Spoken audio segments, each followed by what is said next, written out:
Kalau misalkan teman-teman emang baru banget mau belajar dan cari tahu niche-nya teman-teman, itu yang pertama bisa coba dulu identify passion. Mungkin beberapa matriks yang bisa teman-teman tanya dulu ke diri teman-teman sendiri. Passionnya tuh apa? Yang pertama cari tahu dulu teman-teman tuh jagonya di mana. Dalam artian jagonya ini tuh teman-teman seberapa dalam sih mengetahui tentang sesuatu hal. Kayak aku di content creation, aku bisa bilang kalau misalkan aku udah lumayan dalam gitu ya belajar tentang content creation. Terus yang kedua, teman-teman punya experience nggak di bidang itu? Misalkan tadi bidang content creation gitu ya. Aku udah ngonten dari lama, dari 2019. Dan meskipun aku kesel kadang-kadang sama kerjaannya, tapi aku tetap lakuin itu. Nah, terus yang ketiga, teman-teman bisa tanya dulu, apakah posisi atau skill yang teman-teman ambil ini bisa teman-teman lakukan dengan jangka lama dan tanpa dibayar. Jadi untuk memilih passionnya itu bisa align with your interest and skill. Jadi lebih ke teman-teman sukanya apa, ketertarikannya di mana, terus skill apa aja yang dipunya, terus sambil kayak teman-teman enjoy nggak sih ngejalaninnya kayak gitu dalam jangka panjang. Nah terus yang kedua, market research. Jadi analisa juga beberapa niche yang termasuk dengan kebutuhannya gitu. Jadi mungkin kalau teman-teman mau nyasar market atau customer atau klien yang lagi ngebangun UMKM gitu ya, atau ngebangun bisnis dari baru, itu kebutuhannya apa aja. Terus kalau misalkan kliennya ini klien yang udah punya company gede, kebutuhannya apa aja. Kadang tuh kita kalau ngomongin market research atau client research gitu ya, itu bukan lagi ngomongin, oh ibu-ibu berumur 18 sampai 25 tahun, itu bukan. Tapi lebih ke sebenarnya kliennya kita tuh, behavior si kliennya kita tuh kayak gimana sih, seberapa sibuk sih dia, apa aja sih yang dia kerjain, nah kayak gitu. Jadi analisa juga competition level, kalau misalkan teman-teman nyarinya di Upwork gitu ya, research juga tentang competition levelnya, potential profitability-nya. Jadi kalau misalkan profitability ini lebih ke, oh kalau misalkan kerjaan ini cocok nggak sih sama teman-teman budgetnya atau angkanya cocok nggak sih, misalkan dibayar $5 per jam, itu cocok nggak sih buat teman-teman, atau teman-teman ngerasa kurang gitu kan, cari tempat yang menurut teman-teman lebih bagus gitu ya. Karena kadang-kadang kalau kita ngomongin market research, itu kalau misalkan kita salah tempat, itu nanti jadinya tuh beda juga. Contohnya ini kayak aku yang offer service design gitu ya. Mungkin kalau aku ngobrol sama teman aku yang kerjanya di marketing agency gitu, dia udah lebih pro ngedesainnya, lebih bagus ngedesainnya. Tapi kalau in terms of dibayarnya itu, mungkin untuk desain hitungannya kayak 20 atau anggaplah 5 slide ya. Untuk 5 slide desain atau 5 jenis desain, mungkin dia dibayar 200.000. Sedangkan aku bisa dapat lebih misalkan 400 atau 450.000 gitu. Jadi karena kita di market yang berbeda kayak gitu. Mungkin teman-teman juga ngelihat kayak air putih di bioskop itu harganya beda. Air putih di warung biasa harganya beda. Air putih di bandara itu harganya beda. Jadi tergantung marketnya juga nih teman-teman.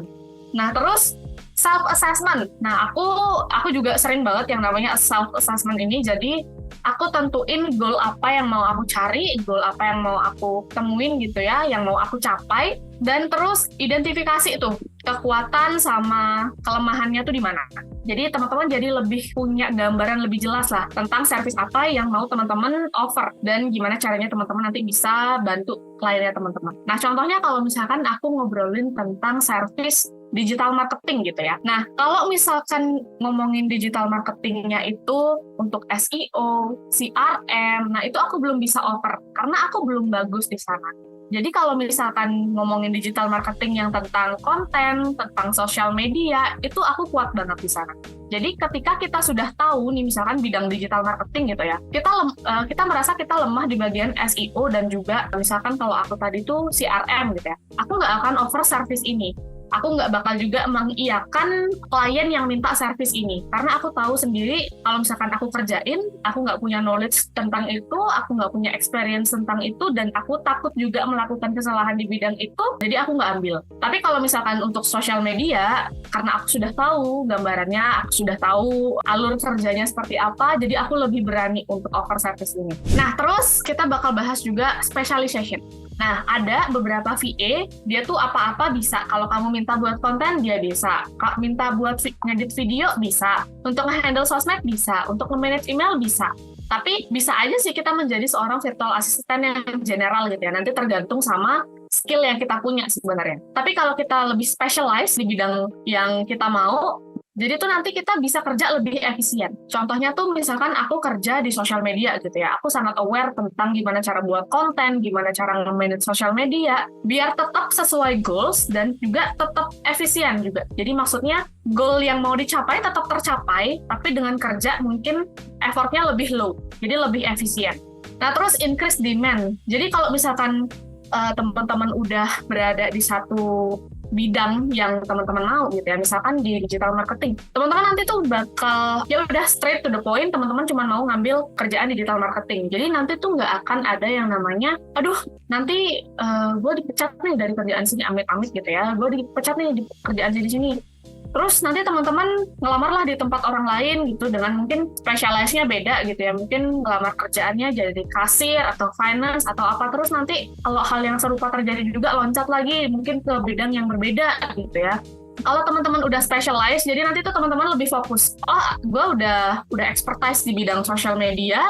Ya udah nanti ketika something happens, jadi nanti udah kebayang tuh jalan-jalan tengahnya atau sumber-sumber penghasilnya yang lain. Jadi ketika kalau misalkan kita udah specialize dan kita udah bisa ngedeliver itu sebagai suatu konten, itu juga akan secara otomatis attract more clients specifically. Jadi hanya orang-orang yang memerlukan teman-teman lah yang kontak teman-teman.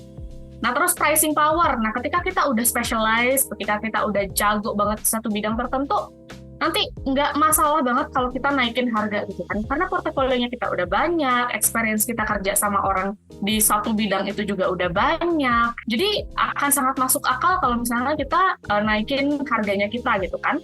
Klien itu juga kadang, jadi nggak semua ya teman-teman, nggak semua klien itu mau yang murah, jadi ada juga beberapa klien yang mau kok untuk membayar mahal asalkan kerjaannya tuh bener dan juga kerjaannya sesuai dengan ekspektasinya dia. Nah kalau teman-teman udah specialize, teman-teman udah punya nih gambaran kira-kira dari klien ini mereka expect-nya tuh seperti apa. Nah, jadi ketika kita sudah bekerja dengan berbagai jenis klien, ketika kita kerja sudah berbagai jenis job description gitu ya, nanti kita bakal lebih kebayang sebenarnya kebutuhan dari kliennya kita tuh apa sih. Nah, ini contohnya juga beberapa niche to consider gitu ya. Teman-teman bisa baca di sini ada social media management for small business, in specific industry, content creation for bloggers or influencer, in specific niche misalkan fashion, food atau travel, virtual event planning, on coordination for businesses and organization, atau bla bla bla gitu ya.